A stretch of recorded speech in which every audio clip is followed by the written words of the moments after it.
പരിശുദ്ധമായ ഈ മുഹറം മാസത്തിൻ്റെ അതിപ്രധാനപ്പെട്ട ഈ ഒരു സമയം മുതൽ, ഇന്നത്തെ ദിവസം മുതൽ നമുക്കിനിയുള്ള എല്ലാ ദിവസവും നിസ്കരിച്ചാൽ 12 വർഷത്തെ പ്രതിഫലം അല്ലാഹു തആല നമുക്ക് വാഗ്ദാനം ചെയ്തിട്ടുള്ള അതിപ്രധാനപ്പെട്ട ഒരു സുന്നത്ത് നിസ്കാരമാണ് അവ്വാബീൻ സുന്നത്ത് നിസ്കാരം. ആ നിസ്കാരത്തെ പറ്റി ഇൻഷാ അല്ലാഹ് ഇന്നത്തെ ക്ലാസ്സിൽ എല്ലാം നമുക്ക് പഠിച്ചെടുക്കാം. ഉസ്താദെ, ഞങ്ങൾ ആദ്യമായി കേൾക്കുകയാണല്ലോ അവ്വാബീൻ സുന്നത്ത് നിസ്കാരം. ഇത് ആരാണ് നമുക്ക് പഠിപ്പിച്ചു തന്നത്? ഉസ്താദുമാർ വെറുതെ പറയുന്നതാണോ എന്ന് ചിലർക്ക് സംശയം തോന്നിയേക്കാം. ഇത് നമുക്ക് പഠിപ്പിച്ചത് നബി സല്ലല്ലാഹു അലൈഹി വസല്ലമ തങ്ങളാണ്. നമ്മൾ ദുഹാ നിസ്കരിക്കുന്നു, തഹജ്ജുദ് നിസ്കരിക്കുന്നു, വിത്ർ നിസ്കരിക്കുന്നു. അതുപോലെ നമ്മൾ നിസ്കരിച്ചാൽ ഒരുപാട് പ്രതിഫലങ്ങൾ, ഏകദേശം 10 വമ്പൻ പ്രതിഫലങ്ങൾ അല്ലാഹു തആല നമുക്ക് വാഗ്ദാനം ചെയ്തിട്ടുള്ള അതിപ്രധാനപ്പെട്ട നിസ്കാരമാണ് അവ്വാബീൻ നിസ്കാരം. ആ നിസ്കാരത്തെ പറ്റി ഇൻഷാ അല്ലാഹ് വിശദമായി ഇതിൽ പറയുന്നുണ്ട്. ആദ്യം മുതൽ അവസാനം വരെ കാണാൻ മറക്കണ്ട. അവ്വാബീൻ സുന്നത്ത് നിസ്കാരം, ഉസ്താദെ, അതെപ്പോഴാണ് നിസ്കരിക്കേണ്ടത്? അതിൻ്റെ റക്അത്ത് എത്രയാണ്? അതിൽ ഓതേണ്ട സൂറത്ത് എങ്ങനെയാണ്? അതിൻ്റെ നിയ്യത്ത് എങ്ങനെയാണ്? ഇത് നിസ്കരിച്ചാൽ എന്തെങ്കിലും നേട്ടമുണ്ടോ? തുടങ്ങി ഒരുപാട് സംശയങ്ങൾ ഉണ്ടാവാം. എല്ലാ സംശയങ്ങൾക്കുള്ള മറുപടിയും ഇന്നത്തെ ക്ലാസ്സിലുണ്ട്. ഇത് അവസാനം വരെ കാണണം. ഈ നിസ്കാരം കൃത്യമായി നിസ്കരിക്കാൻ അള്ളാഹു നമുക്ക് തൗഫീക്ക് തരുമാറാവട്ടെ. ഇത് അവസാനം വരെ നിങ്ങൾ കണ്ടാൽ ഇൻഷാ അല്ലാഹ് നിങ്ങൾ ഒരിക്കലും മുടക്കാതെ ആ നിസ്കാരം ഇന്നു മുതൽ തുടങ്ങും. അത്രമാത്രം വമ്പൻ പ്രതിഫലങ്ങളാണ് ഈ നിസ്കാരത്തിനുള്ളത്. നമുക്കൊന്ന് കേട്ടാലോ. അസ്സലാമു അലൈക്കും വറഹ്മത്തുള്ളാഹി തആല വബറകാതുഹു. ബിസ്മില്ലാഹിർ റഹ്മാനിർ റഹീം. അൽഹംദുലില്ലാഹി റബ്ബിൽ ആലമീൻ വസ്സലാത്തു വസ്സലാമു അലാ അഷ്റഫിൽ മുർസലീൻ വഅലാ ആലിഹി വസ്വഹ്ബിഹി അജ്മഈൻ. അമ്മാ ബഅദ്. സ്നേഹ ബഹുമാനം നിറഞ്ഞ സത്യവിശ്വാസികളെ, ഉമ്മമാരെ, ഉപ്പമാരെ, അല്ലാഹു സുബ്ഹാനഹു വ തആല നമുക്കെല്ലാവർക്കും സാമ്പത്തികമായ ഭദ്രതയും അതുപോലെ ശരീരത്തിന് ആഫിയത്തും, മരിക്കുന്ന സമയം എപ്പോഴാണോ നമ്മൾ മരിക്കുന്നത് ആ സമയത്ത് ഈമാൻ സലാമത്തായി കെലിമ പറഞ്ഞ് നല്ല സമയത്ത് നല്ല സ്ഥലത്ത് വെച്ച് നല്ല ആളുകളുടെ ഇടയിൽ വെച്ച് നല്ലത് പറഞ്ഞ് എല്ലാവരോടും പൊരുത്തം ചോദിച്ച് നല്ല ആഖിബത്ത് നന്നായിട്ടുള്ള മരണം നമുക്ക് നൽകി അനുഗ്രഹിക്കുമാറാവട്ടെ. പെട്ടെന്നുള്ള മരണങ്ങൾ, അപകട മരണങ്ങൾ, മോശപ്പെട്ട മരണങ്ങൾ, അപകട മരണങ്ങളെ തൊട്ടെല്ലാം അള്ളാഹു നമ്മളെ സലാമത്താക്കി അനുഗ്രഹിക്കുമാറാവട്ടെ. ആമീൻ യാ റബ്ബൽ ആലമീൻ. പരിശുദ്ധമായ മുഹറം മാസത്തിൻ്റെ അതിപ്രധാനപ്പെട്ട ദിവസങ്ങളൊക്കെ കഴിഞ്ഞു. ഇനിയും വരുന്നത് ഒരുപാട് നേട്ടങ്ങൾ നമുക്ക് കൊയ്തെടുക്കാൻ പറ്റുന്ന ദിനരാത്രങ്ങളാണ്. ഇന്നിപ്പോൾ മുഹറം മാസത്തിൻ്റെ ആദ്യത്തെ 10 കഴിഞ്ഞു. രണ്ടാമത്തെ 10ലേക്ക് നമ്മൾ പ്രവേശിച്ച് അതിൻ്റെ പകുതിയും നമ്മളോട് വിട പറയാൻ ഒരുങ്ങുകയാണ്. അപ്പോൾ ഇൻഷാ അല്ലാഹ് ഇനി തുച്ഛമായ ദിവസങ്ങൾ കൂടി മാത്രമാണ് മുഹറത്തിലുള്ളത്. ഇനി മുഹറം കഴിഞ്ഞാൽ സഫർ വരുന്നു, റബീഉൽ അവ്വൽ, റബീഉൽ ആഖിർ. ഇനി വരുന്നത് വലിയ നേട്ടങ്ങൾ നമുക്ക് കൊയ്തെടുക്കാൻ പറ്റുന്ന സമയങ്ങളാണ്, ദിവസങ്ങളാണ്, മാസങ്ങളാണ്. അപ്പോൾ ഇൻഷാ അല്ലാഹ് ഈ വർഷത്തിലെ 1446 എന്ന പുതിയൊരു ഹിജ്റ വർഷത്തിലേക്ക് നമ്മൾ പ്രവേശിച്ചല്ലോ. ഒരു പുതിയ മുഹറം മാസത്തിലാണ് നമ്മളുള്ളത്. ഇനി മുതൽ നമുക്ക് ഇൻഷാ അല്ലാഹ് എല്ലാ ദിവസവും നമ്മൾ നിത്യമായി കൊണ്ടുപോയാൽ വലിയ പ്രതിഫലം കിട്ടുന്ന ഒരു സുന്നത്ത് നമസ്കാരത്തെ പറ്റിയാണ് ഇന്നത്തെ ക്ലാസ്സിൽ നമ്മൾ പഠിക്കുന്നത്. ആ നമസ്കാരത്തിൻ്റെ പേര് അവ്വാബീൻ നിസ്കാരം എന്നാണ്. എൻ്റെ പൊന്നുസ്താദെ, ഞങ്ങൾ ഇത് ആദ്യമായിട്ട് കേൾക്കുവാണല്ലോ, അവ്വാബീൻ നിസ്കാരം. ഇത് പുതിയ പുതിയ നിസ്കാരങ്ങൾ ഉസ്താദുമാരുണ്ടാക്കുവാണോ? അല്ല, ആരും അങ്ങനെ തെറ്റിദ്ധരിക്കരുത്. ഇതൊക്കെ മഹത്തുക്കളായ ഒരുപാട് ഉലമാക്കൾ അവരുടെ കിതാബുകളിൽ നബി സല്ലല്ലാഹു അലൈഹി വസല്ലമ തങ്ങൾ നിസ്കരിച്ച, അവിടുത്തെ സ്വഹാബിമാർ നിസ്കരിച്ച നിസ്കാരങ്ങൾ ക്രോഡീകരിച്ച് പറഞ്ഞു തരുമ്പോൾ നമുക്കിതൊക്കെ പഠിപ്പിച്ചു തരികയാണ്. ഞങ്ങളിത് മദ്രസയിലൊന്നും പഠിച്ചിട്ടില്ലല്ലോ, ആദ്യമായിട്ട് കേൾക്കുവാണല്ലോ എന്ന് ചില ആളുകൾക്ക് തോന്നിയേക്കാം. അത് വെറും തോന്നലാണ്. നമ്മൾ മദ്രസയിൽ പഠിച്ചത് മാത്രമാണോ ഇസ്ലാം? അല്ലല്ലോ. നമ്മൾ പഠിക്കാത്ത ഒരുപാട് കാര്യങ്ങളുണ്ട്. മദ്രസയിൽ പഠിച്ചിട്ടില്ല എന്ന് പറഞ്ഞ് നിസ്കാരമില്ലാതെയാകോ? ഇല്ല. അപ്പോൾ ഇൻഷാ അല്ലാഹ് നമുക്ക് ആ നിസ്കാരവുമായി ബന്ധപ്പെട്ട് ചില കാര്യങ്ങൾ പഠിക്കാം. ഫതുഹുൽ മുഈൻ, ശാഫിഈ മദ്ഹബിലെ ആധികാരികമായ ഗ്രന്ഥമാണ് ഫതുഹുൽ മുഈൻ. ആ ഫതുഹുൽ മുഈനിൽ മഹാനായ സൈനുദ്ദീൻ മഖ്ദൂം റഹ്മത്തുള്ളാഹി അലൈഹി ഈ നിസ്കാരത്തിന്റെ രൂപമൊക്കെ നമുക്ക് വിശദീകരിച്ച് തരുന്നുണ്ട്. നമ്മളെല്ലാവരും ഫർള് നിസ്കരിക്കുന്നവരാണ്. അതുപോലെ ഫർള് നിസ്കാരത്തിന് മുമ്പും ശേഷവുമായി സുന്നത്തും നിസ്കരിക്കാറുണ്ട്. നമ്മൾ എന്തിനാണ് ഈ സുന്നത്ത് നിസ്കരിക്കുന്നത്? നമ്മുടെ ഫർള് നിസ്കാരത്തിന് എന്തെങ്കിലും ഒരു കോട്ടം സംഭവിച്ചിട്ടുണ്ടെങ്കിൽ ആ കോട്ടങ്ങളൊക്കെ നികത്താൻ വേണ്ടിയാണ് നമ്മൾ സുന്നത്ത് നിസ്കരിക്കുന്നത്. അപ്പോൾ സുന്നത്ത് നിസ്കാരങ്ങൾ പല രൂപത്തിലുണ്ട്. ജമാഅത്ത് സുന്നത്തുള്ള സുന്നത്ത് നിസ്കാരമുണ്ട്, ജമാഅത്ത് സുന്നത്തില്ലാത്ത സുന്നത്ത് നിസ്കാരമുണ്ട്. മൊത്തത്തിൽ സുന്നത്ത് നിസ്കാരങ്ങൾ നോക്കിയാൽ നിരവധിയാണ്, അല്ലേ? നമ്മൾ ദുഹ നമ്മൾ നിസ്കരിക്കാറുണ്ട് അല്ലേ, നിസ്കരിച്ചിട്ടുണ്ട്. ളുഹാ നിസ്കാരം, വിത്ർ നിസ്കാരം, തഹജ്ജുദ് നിസ്കാരം, റവാത്തിബ്, അതായത് ഓരോ ഫർദ് നമസ്കാരത്തിന് മുമ്പും ശേഷവുമുള്ള സുന്നത്ത് നിസ്കാരങ്ങൾ, നമ്മൾ പള്ളിയിലേക്ക് കയറുമ്പോൾ തന്നെ ഒരു നിസ്കാരമുണ്ട് തഹിയ്യത്ത് നിസ്കാരം, പിന്നെ 2 പെരുന്നാൾ നിസ്കാരം, ചെറിയ പെരുന്നാൾ വലിയ പെരുന്നാൾ നിസ്കാരം, ഗ്രഹണ നിസ്കാരം, മയ്യത്ത് നിസ്കാരം, മഴയെ തേടിയുള്ള നിസ്കാരം, ഹാജത്ത് നിസ്കാരം, ഇസ്തിഖാറ നിസ്കാരം, അതുപോലെ തറാവിഹ് നിസ്കാരം തുടങ്ങി ഒരുപാട് സുന്നത്ത് നിസ്കാരങ്ങളുണ്ട്. ഒരുപാട് സുന്നത്ത് നിസ്കാരങ്ങൾ. അപ്പോൾ ജമാഅത്തു സുന്നത്തുള്ളതും ഇല്ലാത്തതും. ഇപ്പോൾ ജമാഅത്തു സുന്നത്തുള്ള തറാവിഹ് നിസ്കാരമുണ്ട്, വിത്ർ നിസ്കാരമുണ്ട്, മയ്യത്ത് നിസ്കാരമുണ്ട്. ജമാഅത്തു സുന്നത്തില്ലാത്ത തഹജ്ജുദ് നിസ്കാരമുണ്ട്, ളുഹാ നിസ്കാരമുണ്ട്. അത്തരത്തിൽ ജമാഅത്തു സുന്നത്തില്ലാത്ത സുന്നത്ത് നിസ്കാരത്തിൽപ്പെട്ട ഒരു നിസ്കാരമാണ് ഔവാബീൻ സുന്നത്ത് നിസ്കാരം. അപ്പോൾ ഇൻഷാ അല്ലാഹ് ഈ ഔവാബീൻ നിസ്കാരവുമായി ബന്ധപ്പെട്ട് പറയുമ്പോൾ 3 കാറ്റഗറിയിലാണ് ആളുകൾ. ഒന്ന്, ഈ നിസ്കാരത്തെ പറ്റി അറിയാം, നിത്യമായി അവർ ചെയ്യുന്നവരാണ്. രണ്ടാമത്തേത്, ഈ നിസ്കാരത്തെ പറ്റിയേ അറിയില്ല, അതിനെപ്പറ്റി കേട്ടിട്ടില്ല. മൂന്നാമത്തെ ആളുകൾ ഇതിനെപ്പറ്റി അറിയാം പക്ഷേ നിസ്കരിക്കാറില്ല. 3 വിഭാഗം ആളുകളാണ് ഈ നിസ്കാരവുമായി ബന്ധപ്പെട്ട് പറയുമ്പോൾ എനിക്ക് പരിചയപ്പെടുത്താനുള്ളത്. അപ്പോൾ ഈ 3 വിഭാഗം ആളുകളും ഇൻഷാ അല്ലാഹ് ഇനി മുതൽ ശ്രദ്ധിക്കേണ്ട ചില കാര്യങ്ങളാണ് ഈ നിസ്കാരവുമായി ബന്ധപ്പെട്ട് നമ്മൾ പറയാൻ പോകുന്നത്. ഔവാബീൻ എന്ന വാക്കിന്റെ അർത്ഥം എന്താ? ഔവാബീൻ എന്ന വാക്കിന്റെ അർത്ഥം ഒരുപാട് അർത്ഥങ്ങൾ നമുക്ക് ഈ ഒരു വാക്കുമായി ബന്ധപ്പെട്ട് പണ്ഡിതന്മാർ പഠിപ്പിച്ചു തരുന്നുണ്ട്. ഒന്നാമതായി പറയുന്നു, ജനങ്ങൾ അശ്രദ്ധമായി പോകുന്ന സമയത്ത് ശ്രദ്ധയോടുകൂടി നിസ്കരിക്കുന്ന നിസ്കാരമായതുകൊണ്ടാണ് ഈ നിസ്കാരത്തിന് ഔവാബീൻ എന്ന പേര് വന്നത്. മാത്രമല്ല മറ്റൊരു അഭിപ്രായത്തിൽ മടങ്ങുന്ന, അതായത് തൗബ നിത്യമായി ചെയ്യുന്നവർക്ക് മാത്രം കൊണ്ടുപോകാൻ പറ്റുന്ന ഒരു നിസ്കാരമാണ് ഈ ഒരു നിസ്കാരം. മാത്രമല്ല മറ്റൊരു അഭിപ്രായത്തിൽ സമാധാനപരമായി, തിരക്കുകളൊന്നുമില്ലാതെ സമാധാനപരമായി ആളുകൾ നിസ്കരിക്കുന്ന നിസ്കാരമാണ് ഔവാബീൻ. ഇത് പറയാനുള്ള കാരണം, ഈ നിസ്കാരം നിസ്കരിക്കേണ്ട ടൈം എന്ന് പറഞ്ഞാൽ ഇശാ മഗ്രിബിന്റെ ഇടയിലുള്ള സമയമാണ്.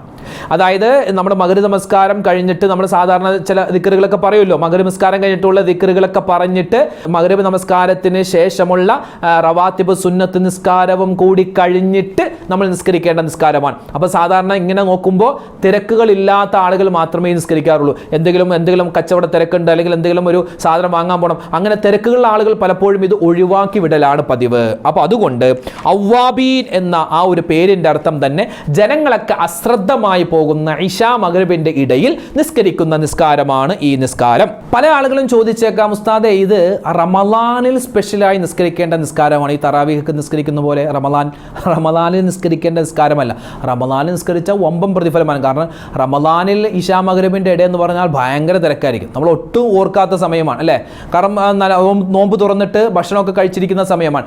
ആ റമളാനിൽ നിസ്കരിച്ചാൽ വമ്പൻ നേട്ടമാണ്. അതല്ലാത്ത സമയത്തും നമുക്ക് നിസ്കരിക്കാൻ പറ്റുന്ന ഒരു നിസ്കാരമാണ്. അതായത് ഇശാ മഗ്രിബിന്റെ ഇട എന്ന് പറഞ്ഞാൽ എപ്പോഴൊക്കെ ഉണ്ടോ ആ സമയത്തൊക്കെ നമുക്ക് നിസ്കരിക്കാൻ പറ്റിയ നിസ്കാരമാണ് ഈ ഔവാബീൻ നിസ്കാരം. പിന്നെ മറ്റൊരു സംശയം ചോദിച്ചത്, ഉസ്താദേ ഈ നിസ്കാരം ഞങ്ങൾക്ക് പകൽ നിസ്കരിക്കാമോ? നമുക്കിത് പകലല്ല, ഇതിൻ്റെ ടൈം എന്ന് പറഞ്ഞാൽ ഇശാ മഗ്രിബിന്റെ ഇടയിലാണ്. ഇനി ഏതെങ്കിലും ഒരാൾക്ക് ഇശാ മഗ്രിബിന്റെ ഇടയിൽ നിസ്കരിക്കാൻ പറ്റിയില്ലെങ്കിൽ ഇത് ഇശാഇന് ശേഷം, ഇശാ നിസ്കാരം വരെയാണ് ഇതിൻ്റെ ടൈം. ഇശാ നിസ്കാരം ഇശാഇൻ്റെ ബാങ്ക് വിളിച്ചു കഴിഞ്ഞാൽ പിന്നെ ഇത് ഖളായി പോയി. അപ്പോൾ പിന്നെ നമ്മൾ പകൽ നിസ്കരിക്കുകയാണെങ്കിലും അല്ലെങ്കിൽ ഇശാ നിസ്കാരം കഴിഞ്ഞിട്ടെങ്ങാനും നിസ്കരിച്ചാൽ ഇത് ഞാൻ ഖളാ വീട്ടുന്നു എന്ന് നിയത്ത് വെച്ച് നിസ്കരിച്ചാൽ മതി. കാരണം എന്താ, ഇതിൻ്റെ ടൈം എന്ന് പറഞ്ഞാൽ എപ്പോഴാണ്? ഇതിൻ്റെ ടൈം എന്ന് പറഞ്ഞാൽ ഇശാ മഗ്രിബിന്റെ ഇടയിലാണ്. പകൽ നമുക്ക് നിസ്കരിക്കാം, പക്ഷേ നിത്യമായി നിസ്കരിക്കുന്നവർ അത് ഖളാ വീട്ടുന്നവരാവണം. അതായത് ഉദാഹരണം പറഞ്ഞാൽ, ഞാൻ എല്ലാ ദിവസവും ഔവാബീൻ നിസ്കരിക്കുന്ന ആളാണ്, എനിക്ക് ഒരു ദിവസം നിസ്കരിക്കാൻ പറ്റിയില്ല, ഞാനൊരു യാത്രയിലായിരുന്നു. അപ്പോൾ ഞാൻ എന്ത് ചെയ്തു, പിറ്റേന്ന് പകല് ഞാൻ അള്ളാഹുവേ ഇന്നലെ എനിക്ക് നഷ്ടപ്പെട്ടു പോയ ഔവാബീൻ നിസ്കാരം ഞാൻ അള്ളാഹു താലാക്ക് വേണ്ടി നിസ്കരിക്കുന്നു, ഖിബിലക്ക് മുന്നിട്ട് നിസ്കരിക്കുന്നു, അള്ളാഹു അക്ബർ, അങ്ങനെ നിയത്ത് വെച്ച് എനിക്ക് ആ സമയത്ത് പകല് നിസ്കരിക്കാം. അതല്ലാത്ത സമയത്തൊക്കെ എപ്പോഴാണ്? ഇശാ മഗ്രിബിന്റെ ഇടയിൽ തന്നെയാണ് നിസ്കരിക്കേണ്ടത്. ചില ഉമ്മമാർ ചോദിക്കും, ഉസ്താദ് ഇത് ഞങ്ങൾ വീട്ടിൽ ഞങ്ങളുടെ മക്കൾ എല്ലാവരും ഉണ്ടാവും, അപ്പോൾ ഞങ്ങൾക്കിത് ജമാഅത്തായിട്ട് നിസ്കരിക്കാൻ പറ്റുമോ എന്ന് ചോദിച്ചു. ഇത് ജമാഅത്തായിട്ട് നിസ്കരിക്കേണ്ട നിസ്കാരമല്ല, ഇത് ഒറ്റക്ക് നിസ്കരിക്കേണ്ട നിസ്കാരമാണ്. ജമാഅത്തായി നിസ്കരിക്കാൻ പറ്റിയ ഒരുപാട് നിസ്കാരങ്ങളുണ്ട്, അപ്പോൾ അതൊക്കെ നമുക്ക് ജമാഅത്തായി നിസ്കരിക്കാം. ഇത് ഒറ്റക്ക് നിസ്കരിക്കേണ്ട നിസ്കാരമായതുകൊണ്ട് ഒറ്റക്ക് തന്നെയാണ് ഇത് ഏറ്റവും ശ്രേഷ്ഠത. ഇനി ഈ നിസ്കാരത്തിന്റെ ചില ശ്രേഷ്ഠതകൾ നമുക്കൊന്ന് പഠിച്ചാലോ. മഹാനായ ഹസൻ റളിയല്ലാഹു തആല അൻഹു പറയുകയാണ്, നബി സല്ലല്ലാഹു അലൈഹി വസല്ലമ തങ്ങളോട് ചോദിക്കപ്പെട്ടു, മുത്തു നബിയേ ഈ അവ്വാബീൻ നിസ്കാരത്തെ പറ്റി ഒന്ന് എന്താണ് പറഞ്ഞു തരുമോ, അതിനെപ്പറ്റി ഒന്ന് പറഞ്ഞു തരുമോ. ആ സമയത്ത് നബി തങ്ങൾ പറയുകയാണ് സല്ലല്ലാഹു അലൈഹി വസല്ലം, ബൈനൽ മഗ്രിബി വൽ ഇശാ നിസ്കാരത്തിന്റെയും മഗ്രിബ് നമസ്കാരത്തിന്റെയും ഇടയിൽ ആ ചെറിയ സമയത്ത് നിസ്കരിക്കുന്ന നിസ്കാരമാണ്. പകലിലെ പാപങ്ങൾ പൊറുപ്പിക്കുകയും അന്ത്യസമയം നമ്മളെ ശുദ്ധീകരിക്കുകയും ചെയ്യുന്ന നിസ്കാരമാണ് ഈ നിസ്കാരം. ഈ നിസ്കാരത്തിന്റെ ടൈം പറയുകയാണ്, അതായത് ഇശാ മഗ്രിബിന്റെ ഇടയിലുള്ള ടൈം. ഇശാ മഗ്രിബിന്റെ ഇടയിലുള്ള ടൈം എന്ന് പറഞ്ഞാൽ ഇപ്പോൾ പ്രൈം ടൈമാണ്. പ്രൈം ടൈം എന്ന് പറഞ്ഞാൽ നമ്മുടെ TV, അതുപോലെ സോഷ്യൽ മീഡിയ, യൂട്യൂബ് എല്ലാം എടുത്താൽ ആ സമയത്താണ് എല്ലാ ചാനലുകാരും വെറൈറ്റി പരിപാടികൾ കൊണ്ടുവരുന്നത്. വാർത്തകൾ തന്നെ നോക്കിയാൽ ആളുകൾക്ക് പെട്ടെന്ന് ആവേശകരമാകുന്ന വാർത്തകളൊക്കെ പലപ്പോഴും വാർത്താ ചാനലുകൾ കൊടുക്കുന്നത് ഈ ഇശാ മഗ്രിബിന്, അതായത് ആളുകളൊക്കെ ഒന്ന് വിശ്രമിക്കാൻ ഒരുങ്ങുന്ന ഒരു ടൈം, ആളുകൾക്ക് ജോലിയൊക്കെ കഴിഞ്ഞ് വീട്ടിലേക്ക് വരുന്ന ടൈം, കുട്ടികളൊക്കെ സ്കൂളിൽ പോയ, മദ്രസയിൽ പോയ എല്ലാ കുട്ടികളും, ട്യൂഷന് പോയ കുട്ടികളൊക്കെ വരുന്ന ഒരു ടൈം, എല്ലാവരും വളരെ ശ്രദ്ധയോടുകൂടി ഇരിക്കുന്ന ഒരു സമയമാണ്. പിശാചിന് ഏറ്റവും കൂടുതൽ ഇഷ്ടമുള്ള സമയമാണ്. കാരണം എന്താ, ആളുകളൊക്കെ ഇന്ന് വഴിതെറ്റിക്കാൻ പറ്റും. TV-യിലെ സീരിയല്, അതുപോലെ തന്നെ സിനിമയുടെ ഹൈലൈറ്റുകൾ, അതുപോലെ തന്നെ ഇപ്പോൾ യൂട്യൂബ് നോക്കിയെടുത്താൽ ഒരുപാട് കോമഡി പരിപാടികൾ, അതുപോലെ തന്നെ വ്ളോഗുകൾ, അവർക്കൊരു ടൈമുണ്ട്. ഈ സമയത്ത് നമ്മൾ യൂട്യൂബിൽ അപ്ലോഡ് ചെയ്താൽ ഒരുപാട് പേര് കാണും. ആ ഒരു ടൈമാണ് പ്രൈം ടൈം എന്ന് പറയും. അത് ഈ ഇശാ മഗ്രിബിന്റെ ഇടയിലുള്ള ടൈമാണ്. അതായത് അള്ളാഹുവിന് ഏറ്റവും കൂടുതൽ ഇഷ്ടമുള്ള ടൈമാണ്. എന്ന് വെച്ചാൽ ഈ സമയത്ത് നമ്മൾ എന്തെങ്കിലും ഒരു ഇബാദത്ത് ചെയ്താൽ ഒരുപാട് പ്രതിഫലമാണ്. അപ്പോൾ ആ സമയത്ത് നിസ്കരിക്കുന്ന നിസ്കാരമാണ് അവ്വാബീൻ നിസ്കാരം. ഉമ്മു സലമ ബിവി റളിയല്ലാഹു തആല അൻഹ, അതുപോലെ അബൂ ഹുറൈറ റളിയല്ലാഹു തആല അൻഹു ഒക്കെ റിപ്പോർട്ട് ചെയ്യുന്ന ഒരു ഹദീസിൽ കാണാം, നബി സല്ലല്ലാഹു അലൈഹി വസല്ലമ തങ്ങൾ പറയുന്നു, ഒരു മനുഷ്യൻ 6 റക്അത്ത് അവ്വാബീൻ നിസ്കാരം ഈ ഒരു സമയത്ത് ഇശാ മഗ്രിബിന്റെ ഇടയിൽ നിസ്കരിച്ചാൽ അവൻ ലൈലത്തുൽ ഖദറിന്റെ രാവിൽ നിസ്കരിച്ചവനെ പോലെയാണ് എന്ന് നമുക്ക് കാണാൻ പറ്റും. അപ്പോൾ ഒന്നാമതായി നമ്മൾ പഠിക്കാൻ പോകുന്നു ഈ അവ്വാബീൻ നിസ്കാരത്തിന്റെ സമയം. നമ്മൾ പറഞ്ഞു ഇശാ മഗ്രിബിന്റെ ഇടയിൽ, മഗ്രിബ് നമസ്കാരം കഴിഞ്ഞ് മഗ്രിബിന്റെ ദിക്റുകൾ ഉണ്ടല്ലോ, ആ ദിക്റുകളൊക്കെ ചൊല്ലിക്കഴിഞ്ഞ് ദുആയും കഴിഞ്ഞ് മഗ്രിബ് നമസ്കാരത്തിന് ശേഷമുള്ള റവാത്തിബ് 2 റക്അത്ത് സുന്നത്ത് നിസ്കാരവും കൂടി കഴിഞ്ഞിട്ട് നിസ്കരിക്കേണ്ട നിസ്കാരമാണ്. അതായത് ഇശാ നിസ്കാരത്തിന് മുമ്പ് നിസ്കരിക്കേണ്ട നിസ്കാരമാണ് എന്താ അവ്വാബീൻ നിസ്കാരം. ഇനി അതിന്റെ റക്അത്തുകൾ പറയാം. ഏറ്റവും കുറഞ്ഞ റക്അത്ത് എന്ന് പറഞ്ഞാൽ 2 റക്അത്താണ്. ഒരു മീഡിയം ലെവലുള്ള റക്അത്ത് എന്ന് പറഞ്ഞാൽ 6 റക്അത്താണ്. കൂടിയത് 20 ആണ്. നമുക്ക് 2 നിസ്കരിക്കാം, 4, 6, 8, 10, 12, 14, 16, 18, 20 വരെ നമുക്ക് നിസ്കരിക്കാം. അപ്പോൾ ഇഹ്യാ ഉലൂമുദ്ദീനിൽ കാണാൻ പറ്റും, ഒരു മനുഷ്യൻ മഗ്രിബിന് ശേഷം ഈ അവ്വാബീൻ നിസ്കാരം നിസ്കരിക്കുകയാണെങ്കിൽ അവനിക്ക് അല്ലാഹു സുബ്ഹാനഹു വ തആല സ്വർഗ്ഗത്തിൽ 2 കൊട്ടാരം കൊടുക്കുമെന്ന് പോലും മഹാനായ ഗസാലി ഇമാം തൻ്റെ ഇഹ്യാ ഉലൂമുദ്ദീനിൽ മഹാനായ സൗബാൻ റളിയല്ലാഹു തആല അൻഹുവിനെ റിപ്പോർട്ട് ചെയ്തിട്ടുള്ള ഒരു ഹദീസിൽ നമുക്ക് പഠിപ്പിച്ചു തരുന്നു. അപ്പോൾ അത്രമാത്രം ശ്രേഷ്ഠതയുള്ള നിസ്കാരം അത് 2 റക്അത്ത് നിസ്കരിച്ചാലും മതി. കൂടിയത് 20 റക്അത്താണ്. ഏകദേശം മീഡിയം നിൽക്കുന്നത് 6 റക്അത്താണ്. അത് നമ്മുടെ സമയവും സന്ദർഭവും പോലെ നമുക്ക് 2 റക്അത്തെങ്കിലും കുറഞ്ഞത് നിസ്കരിച്ചാൽ വലിയ പ്രതിഫലമാണ്. അപ്പോൾ സമയം നമ്മൾ പറഞ്ഞു, അതിൻ്റെ റക്അത്തുകൾ പറഞ്ഞു. ഇപ്പോൾ 4 റക്അത്ത് ഒരാൾ നിസ്കരിക്കാൻ ഉദ്ദേശിച്ചാൽ 2 റക്അത്ത് നിസ്കരിച്ച് സലാം വീട്ടിയിട്ട് വീണ്ടും 2 റക്അത്ത് നിസ്കരിക്കുക. അങ്ങനെ 2 റക്അത്ത് വീതം നിസ്കരിക്കലാണ് ഏറ്റവും ഖൈറായ രൂപം. ഇനി അതിൻ്റെ നിയ്യത്ത് പറഞ്ഞു തരാം. വേറെ ഒന്നുമില്ല, സാധാരണ നമ്മൾ നിസ്കരിക്കുന്ന നിസ്കാരങ്ങളെ പോലെ തന്നെ, സുന്നത്ത് നിസ്കാരങ്ങളെ പോലെ തന്നെയാണ്. നിയ്യത്ത് വെക്കുമ്പോൾ നിയ്യത്തിലാണ് ഒരു വ്യത്യാസമുള്ളത്. എങ്ങനെ? 2 റക്അത്ത് അവ്വാബീൻ നിസ്കാരം, അല്ലാഹു തആലാക്ക് വേണ്ടി ഖിബ്ലക്ക് മുന്നിട്ട് ഞാൻ നിസ്കരിക്കുന്നു, അല്ലാഹു അക്ബർ. ഇതാണ് നിയ്യത്ത്. മലയാളത്തിൽ പറഞ്ഞാൽ മതി. അപ്പോൾ ആ നിയ്യത്ത് വെച്ച് കഴിഞ്ഞിട്ട് നമ്മൾ എന്താ പിന്നെ നമ്മൾ ചെയ്യേണ്ടത്? നിയ്യത്ത് വെച്ച് കഴിഞ്ഞിട്ട് പിന്നെ നമ്മൾ വജ്ജഹത്ത് ഓതുക. വജ്ജഹത്ത് ഓതി കഴിഞ്ഞ് സൂറത്തുൽ ഫാത്തിഹ ഓതുക. സൂറത്തുൽ ഫാത്തിഹ ഓതി കഴിഞ്ഞ് പിന്നെ അറിയാവുന്ന സൂറത്ത് ഓതാം. അറിയാവുന്ന സൂറത്ത് ഏതാണോ അത് നമുക്ക് ഓതാം. അത് കഴിഞ്ഞ് പിന്നെ റുക്കൂഅ്, സുജൂദ്, പിന്നെ അതെല്ലാം കഴിഞ്ഞ് പിന്നെ 2ാമത്തെ റക്അത്തിലേക്ക് വന്നു, സൂറത്തുൽ ഫാത്തിഹ ഓതി അറിയാവുന്ന സൂറത്ത് അവിടെയും നമുക്ക് ഓതാം. അത് കഴിഞ്ഞ് പിന്നെ റുക്കൂഅ്, സുജൂദ്, പിന്നെ അത്തഹിയാത്ത് ചൊല്ലി നമ്മൾ സലാം വീട്ടുക. ഇതാണ് ഈ നിസ്കാരം. അവ്വാബീൻ നിസ്കാരം. ഇത്രേ നിസ്കാരമുള്ളൂ. അതായത് വലിയ ആന മറിക്കുന്ന കാര്യമൊന്നുമല്ല. ഇത് അവ്വാബീൻ നിസ്കാരം ഇന്ന് തന്നെ പഠിച്ചെടുക്കണം. അങ്ങനെ പഠിക്കാനായിട്ട് അങ്ങനെയൊന്നുമില്ല. നമ്മൾ സാധാരണ നിസ്കരിക്കൂലേ, സുന്നത്ത് നിസ്കരിക്കൂലേ, അത് തന്നെ. ആ നീയത്തിലുള്ള ചെറിയൊരു വ്യത്യാസം, നീയത്തിലുള്ള ഒരു ചെറിയ വ്യത്യാസം മാത്രമേ ഉള്ളൂ. ബാക്കി 2 റക്അത്ത് നിസ്കരിച്ച് സലാം വീട്ടുക, അവ്വാബീൻ നിസ്കാരത്തിൻ്റെ പ്രതിഫലം കിട്ടും. പക്ഷെ പലപ്പോഴും നമുക്ക് നിസ്കരിക്കാൻ പറ്റാറില്ല. അതുകൊണ്ട് തന്നെയാണ് ഈ ഒരു നിസ്കാരത്തിന് ഇത്രമാത്രം പ്രതിഫലം. ഇൻഷാ അല്ലാഹ് ഒരു 9ഓളം പ്രതിഫലങ്ങൾ ശേഷം നമുക്ക് വിശദീകരിച്ച് പറയാം. അപ്പോൾ നിസ്കാരം അതാണ് 2 റക്അത്ത് നിസ്കാരം. നമുക്ക് ചില കിതാബുകളിൽ കാണാം ഒരാൾ 2 റക്അത്ത് അവ്വാബീൻ നിസ്കരിക്കുകയാണ്. അപ്പോൾ പ്രത്യേകമായി ചില സൂറത്തുകൾ ഓതൽ നല്ലതാണ്. അതിൽ നമുക്ക് കാണാൻ പറ്റും ഒരാൾ 2 റക്അത്ത് അവ്വാബീൻ നിസ്കരിക്കുന്നു. അയാൾ നിയ്യത്ത് ചെയ്തിട്ട് കൈകെട്ടി അല്ലാഹു അക്ബർ, പിന്നെ വജ്ഹത്ത് ഓതി ഫാത്തിഹ ഓതി കഴിഞ്ഞിട്ട് 6 പ്രാവശ്യം ഫാത്തിഹ ഓതി കഴിഞ്ഞിട്ട് 6 പ്രാവശ്യം സൂറത്തുൽ ഇഖ്ലാസ്, ഖുൽ ഹു അല്ലാഹു അഹദ് അല്ലാഹു സമദ് ലം യലിദ് വലം യൂലദ് വലം യകുൽ ലഹു കുഫുവൻ അഹദ് എന്ന് 6 പ്രാവശ്യം ഓതി. അത് കഴിഞ്ഞ് 1 പ്രാവശ്യം സൂറത്തുൽ ഫലഖ് ഓതി. അത് കഴിഞ്ഞ് 1 പ്രാവശ്യം സൂറത്തുൽ നാസ് ഓതി. എന്നിട്ട് അയാൾ പിന്നെ റുകൂഅ് സുജൂദൊക്കെ ചെയ്തു. പിന്നെ 2ാമത്തെ റക്അത്തിൽ വന്നു ഫാത്തിഹ ഓതി. പിന്നെ ഫാത്തിഹ ഓതി കഴിഞ്ഞ് 2ാമത്തെ റക്അത്തിലും ഇതുപോലെ തന്നെ 6 പ്രാവശ്യം സൂറത്തുൽ ഇഖ്ലാസ്, ഖുൽ ഹു അല്ലാഹു അഹദ് സൂറത്ത് ഓതി. 1 പ്രാവശ്യം ഖുൽ അഊദു ബിറബ്ബിൽ ഫലഖ്, 1 പ്രാവശ്യം ഖുൽ അഊദു ബിറബ്ബിൻ നാസ്. ഇങ്ങനെ ഓതി അവൻ സലാം വീട്ടി കഴിഞ്ഞാൽ അവൻ എന്ത് ദുആ ചെയ്താലും അല്ലാഹു ആ ദുആ സ്വീകരിക്കുമെന്നാണ്. അല്ലാഹു തൗഫീഖ് തരട്ടെ. വല്ലാത്തൊരു പ്രതിഫലമുള്ളൊരു നിസ്കാരമാണ് ഈ നിസ്കാരം. ഫതുഹുൽ മുഈനിൻ ഉൾപ്പെടെയുള്ള ഒരുപാട് ഗ്രന്ഥങ്ങളിൽ ഫുഖഹാക്കൾ നമുക്ക് ഈ നിസ്കാരം നമുക്ക് പഠിപ്പിച്ചു തരുന്നു. എത്രത്തോളം നിത്യമായി ഈ നിസ്കാരം നിസ്കരിക്കുന്ന ഒരാൾക്ക് ഇത് ഏതെങ്കിലും ഒരു ദിവസത്തിൽ നിസ്കരിക്കാൻ പറ്റാതെ പോയാൽ അയാൾ ഖളാ വീട്ടൽ പോലും പുണ്യമാണ് എന്ന് നമുക്ക് പഠിപ്പിക്കപ്പെട്ട ഒരു നിസ്കാരമാണ് അവ്വാബീൻ നിസ്കാരം. അപ്പോൾ ചില ആളുകൾ ചോദിക്കും, ഉസ്താദേ ഞങ്ങൾക്ക് ഫർള് നിസ്കാരം ഖളാ ഉണ്ട്, അതുകൊണ്ട് ഞങ്ങൾക്ക് ഈ അവ്വാബീൻ നിസ്കരിക്കാൻ പറ്റുമോ എന്ന് പല ആളുകളും ചോദിച്ചേക്കാം. അവരോട് ഞാൻ പറയട്ടെ, ഫർള് നിസ്കാരം ഖളാ ഉള്ള ആളുകൾ അവർ സുന്നത്ത് നിസ്കാരത്തിന് പകരം ഫർള് തന്നെ ഖളാ വീട്ടലാണ് വേണ്ടത്. അതായത് ഇപ്പോൾ നമുക്ക് ഏതെങ്കിലും ഒരു സുന്നത്ത് നിസ്കരിക്കാൻ തോന്നിയാൽ നമ്മൾ ആ സമയത്ത് എന്ത് ചെയ്യുക, ഫർള് നിസ്കാരം ഖളാ വീട്ടുക. അങ്ങനെ ഫർള് നിസ്കാരം ഖളാ വീട്ടുമ്പോൾ നമുക്ക് ഫർള് നിസ്കാരം ഖളാ വീട്ടിയ കൂലിയും കിട്ടും. പിന്നെ ഏത് നിസ്കാരമാണോ നമ്മൾ സുന്നത്ത് നിസ്കരിക്കാൻ കരുതിയത് ആ നിസ്കാരത്തിൻ്റെ പ്രതിഫലവും കിട്ടുന്നതാണ്. കാരണം നമുക്ക് ആ സുന്നത്ത് നിസ്കരിക്കാൻ വലിയ താല്പര്യമുണ്ടായിരുന്നല്ലോ, പക്ഷേ ഫർള് നിസ്കാരം ഖളാ ഉള്ളത് കൊണ്ടല്ലേ നമുക്ക് നിസ്കരിക്കാൻ പറ്റാതിരുന്നത്. അതുകൊണ്ട് ഫർള് നിസ്കാരം ഖളാ വീട്ടുമ്പോൾ ഖളാ വീട്ടിയ പ്രതിഫലവും കിട്ടും, അതോടൊപ്പം തന്നെ ആ സുന്നത്ത് നിസ്കാരത്തിൻ്റെ കൂലിയും കിട്ടും. പിന്നെ ഫർള് നിസ്കാരം ഖളാ ഉള്ളവർ സുന്നത്ത് നിസ്കരിക്കാതെ ഫർള് തന്നെ ഖളാ വീട്ടലാണ് വേണ്ടത്. ഇനി ഏതെങ്കിലും ഒരു ഫർള് നിസ്കാരം ഖളാ ഉള്ള ആൾ, അല്ലെങ്കിൽ ഏതെങ്കിലും ഒരു ഉമ്മ, ഏതെങ്കിലും ഒരു വാപ്പ അയാൾ സുന്നത്ത് നിസ്കരിച്ചാൽ സുന്നത്ത് നിസ്കാരം ശരിയാകും. സുന്നത്ത് നിസ്കാരം ശരിയാകും, അതിന് പ്രതിഫലവും കിട്ടും, കൂലിയും കിട്ടും. പക്ഷേ അവിടെ ചെയ്യേണ്ടത് എന്താണ്? ഫർള് നിസ്കാരം ഖളാ വീട്ടലാണ്. പിന്നെ അപ്പോൾ ഏകദേശം അതിൻ്റെ സമയം പറഞ്ഞു, അതിൻ്റെ റക്അത്ത് പറഞ്ഞു, അതിൻ്റെ സൂറത്ത് പറഞ്ഞു, അതിൻ്റെ നിയ്യത്ത് നമ്മൾ പറഞ്ഞു. ഇനി അതിൻ്റെ ചില പ്രതിഫലങ്ങൾ കൂടി നമുക്കൊന്ന് കേൾക്കാം. പല ഹദീസുകളിലും മഹത്തുക്കൾ നമുക്ക് പഠിപ്പിച്ചു തരുന്ന ഈ അവ്വാബീൻ നിസ്കാരത്തിൻ്റെ കൂലിയാണ്, പ്രതിഫലമാണ്. കേട്ടോ. 1, നബി സല്ലല്ലാഹു അലൈഹി വസല്ലമ തങ്ങളുടെ ഹദീസിൽ നമുക്ക് കാണാൻ പറ്റും, അല്ലാഹു സുബ്ഹാനഹു വ തആല ഈ നിസ്കാരം കൃത്യമായി നിസ്കരിക്കുന്ന ആളുകൾക്ക് അയാളുടെ പാപങ്ങളെല്ലാം പുറത്തു കൊടുക്കുന്നതും മാത്രമല്ല 2 മലക്കുകളെ ഇവനിക്ക് വേണ്ടി ഏൽപ്പിക്കും. ആ 2 മലക്കുകൾ ഇവനിക്ക് വേണ്ടി നിരന്തരം ഇങ്ങനെ ദുആ ചെയ്തുകൊണ്ടിരിക്കുന്നതാണ്. 2ാമത്തെ പ്രതിഫലം മസ്ജിദുൽ അഖ്സ. 3 പള്ളികളാണ് പ്രധാനപ്പെട്ട പള്ളികൾ. 1 മക്കത്തെ പള്ളിയാണ്, 2 മദീനത്തെ പള്ളിയാണ്, 3 ഫലസ്തീനിലെ ബൈത്തുൽ മുഖദ്ദസാൻ.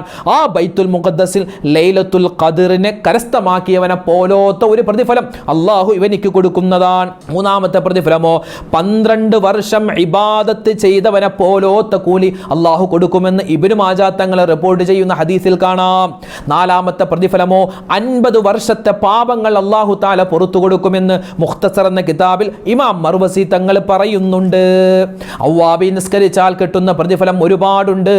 5ാമതായി കാണാം സ്വർഗ്ഗത്തിൽ 2 വീട് കിട്ടുമെന്നും കാണാം. ബനല്ലാഹു ലഹു ബൈതം ഫിൽ ജന്ന, ഒരു വീട് കിട്ടുമെന്നും മറ്റൊരു ഹദീസിലുണ്ട്. 6ാമത്തെ പ്രതിഫലം എന്തെന്നറിയോ? എന്താണ്? തൊബറാനി തങ്ങൾ റിപ്പോർട്ട് ചെയ്യുന്ന ഹദീസിൽ കാണാം, സമുദ്രത്തിന് സമാനമായി അവൻ തെറ്റുകൾ ചെയ്തിട്ടുണ്ടെങ്കിലും അള്ളാഹു അവനിക്ക് പുറത്തു കൊടുക്കുന്നതാണ്. 7ാമത്തെ പ്രതിഫലം ഇമാം ബഗവി തങ്ങൾ ശറഹുസുന്ന എന്ന കിതാബിൽ പറയുന്നു, തുടരെയായി ജിഹാദ് ചെയ്തവനെ പോലെയോത്ത ഒരു പ്രതിഫലം അള്ളാഹു അവനിക്ക് കൊടുക്കുന്നതാണ്. 8ാമത്തെ പ്രതിഫലം 6 റക്അത്ത് ഒരു മനുഷ്യൻ നിത്യമായി ഈ ഒരു നിസ്കാരം നിസ്കരിച്ചു കഴിഞ്ഞാൽ, അവ്വാബീൻ നിസ്കരിച്ചാൽ ലൈലത്തുൽ ഖദ്ർ കിട്ടിയവനെ പോലോത്ത പ്രതിഫലമാണ്. 9ാമത്തെ പ്രതിഫലം സ്വർഗ്ഗത്തിൽ അള്ളാഹു സുബ്ഹാനഹു സുബ്ഹാനഹു വ തആല എല്ലാ സുഖരസങ്ങളും കൊടുത്തിട്ട് ഇവനെ സന്തോഷിപ്പിക്കുമെന്നും നമുക്ക് കാണാം. മറ്റൊരു പ്രതിഫലം പത്താമതായി ഞാൻ പറയട്ടെ, അവൻ്റെ ദുആ അല്ലാഹു സ്വീകരിക്കും. എങ്ങനെ? 2 റക്അത്ത് നിസ്കരിക്കുന്നു. ആദ്യത്തെ റക്അത്തിൽ നമ്മൾ നേരത്തെ പറഞ്ഞതുപോലെ ഫാത്തിഹയ്ക്ക് ശേഷം 6 പ്രാവശ്യം സൂറത്തുൽ ഇഖ്ലാസും 1 പ്രാവശ്യം സൂറത്തുൽ ഫലക്കും 1 പ്രാവശ്യം സൂറത്തുൻ നാസ് ഓതി. അത് കഴിഞ്ഞ് രണ്ടാമത്തെ റക്അത്തിലും ഇതുപോലെ തന്നെ സൂറത്തുകൾ ആവർത്തിച്ചു. എന്നിട്ട് അവൻ ദുആ ചെയ്താൽ അവൻ്റെ ദുആ മസ്റ്റാണ്, സ്വീകരിക്കും. അപ്പോൾ 10 പ്രതിഫലങ്ങളാണ്. 10 ഒരുപാടുണ്ട്. 10 പ്രതിഫലം നമ്മളിവിടെ പറഞ്ഞു. അതുകൊണ്ട് ഇൻഷാ അല്ലാഹ് നിസ്കരിക്കാത്തവരെ നമുക്കിത് നിസ്കരിച്ചു തുടങ്ങാം. നിത്യമായി നിസ്കരിക്കുന്നവരെ ഇത് നിങ്ങൾ മുടക്കണ്ട.